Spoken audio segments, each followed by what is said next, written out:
નમસ્કાર વિદ્યાર્થી મિત્રો, તમે તૈયાર છો ને? શું લખ્યું છે વાંચો કે બોર્ડની એક્ઝામ આવી ગઈ છે. ભાઈ આપણને બધાને ખબર જ હતી કે બોર્ડની એક્ઝામ આવી ગઈ છે, પણ આજે હમણાં સાંજે આપણા ગુજરાત બોર્ડની અખબારી યાદી પ્રસિદ્ધ થઈ છે. વાંચો અહીંયા, ગુજરાત માધ્યમિક અને ઉચ્ચતર માધ્યમિક શિક્ષણ બોર્ડ ગાંધીનગર એની અખબારી યાદીએ પ્રસિદ્ધ કર્યું છે કે ધોરણ 10 સંસ્કૃત પ્રથમા, ધોરણ 12 વિજ્ઞાન અને સામાન્ય પ્રવાહ એની ફેબ્રુઆરી માર્ચ એની 2026ની પરીક્ષા આપણી ચાલુ થવાની છે 26 તારીખથી, ફેબ્રુઆરી મહિનાની 26 તારીખથી, એટલે કે 26/2/2026થી.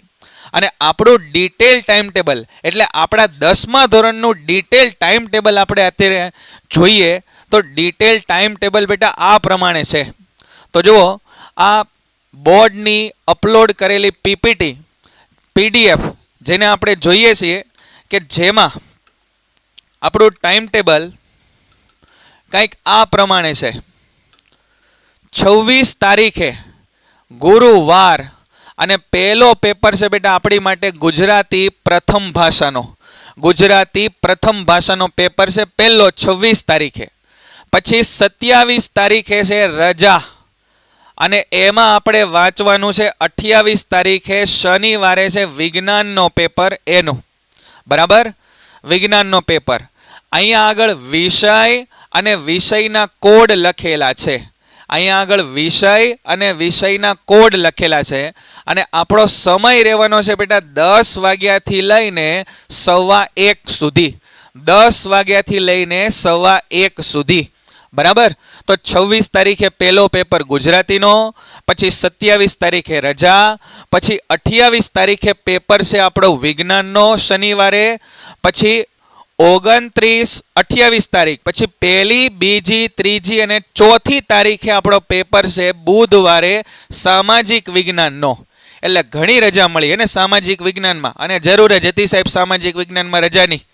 6 તારીખે 4, પછી 5 તારીખે રજા અને 6 તારીખે ગણિત બેઝિકનું પેપર છે, ગણિત બેઝિકનું.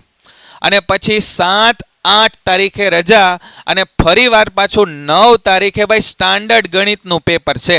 એટલે તમારે તો આ બેમાંથી કોઈ એક પેપર હોવાનું હશે, બરાબર ને? બેઝિક રાખ્યું હશે ને 6 તારીખે પેપર, અને સ્ટાન્ડર્ડ રાખ્યું હશે ને 9 તારીખે. વળી પાછી 10 તારીખે રજા અને 11 તારીખે અંગ્રેજી દ્વિતીય ભાષા એટલે કે આપણા માટે ગુજરાતી મીડિયમના વિદ્યાર્થીઓ માટે આ અંગ્રેજીનો પેપર અહીંયા હશે, અને અંગ્રેજી મીડિયમવાળા વિદ્યાર્થીઓ માટે આ અંગ્રેજીનો પેપર અહીંયા હશે, બરાબર ને? 13 તારીખે શુક્રવારે ગુજરાતી દ્વિતીય ભાષા, જે ગુજરાતી મીડિયમના બાળકોને લાગુ પડશે નહીં, એ લાગુ પડશે ઇંગ્લિશ મીડિયમના બાળકોને. અને પછી 13 તારીખ પછી સીધું પેપર આપણું જશે 16 તારીખે. 13 તારીખ પછી આપણું પેપર જશે 16 તારીખે, અને ત્યારે આપણા ઓપ્શનલ સબ્જેક્ટ એટલે કે સંસ્કૃત અથવા તો હિન્દી સબ્જેક્ટનો પેપર હશે, બરાબર ને? તો બધા તૈયાર થઈ ગયા હશે. આની તૈયારી આપણે તો પેન્ટેડ લર્નિંગ એપ્લિકેશનમાં જોરશોરથી કરી દીધી છે. સિલેબસ આપણો પૂરો થવામાં છે, રિવિઝન ચેપ્ટરનું શેડ્યુલ આપણે બનાવી નાખ્યું છે, અને તમારા માટે જોરદાર પેપર સોલ્યુશન ને બધું તૈયાર છે. તો ટાઈમ ટેબલ જોઈ લેજો, આ ટાઈમ ટેબલને તમે અહીંથી લખી લેજો. તમારા વિષયો, આ સમય અને કોડ એ ખાસ નોંધી લેજો, અને તૈયારી કરવા માટે તૈયાર થઈ જાઓ. તો મળીએ છીએ આપણે આપણા વિડીયોની અંદર. ત્યાં સુધી ઓલ ધી બેસ્ટ.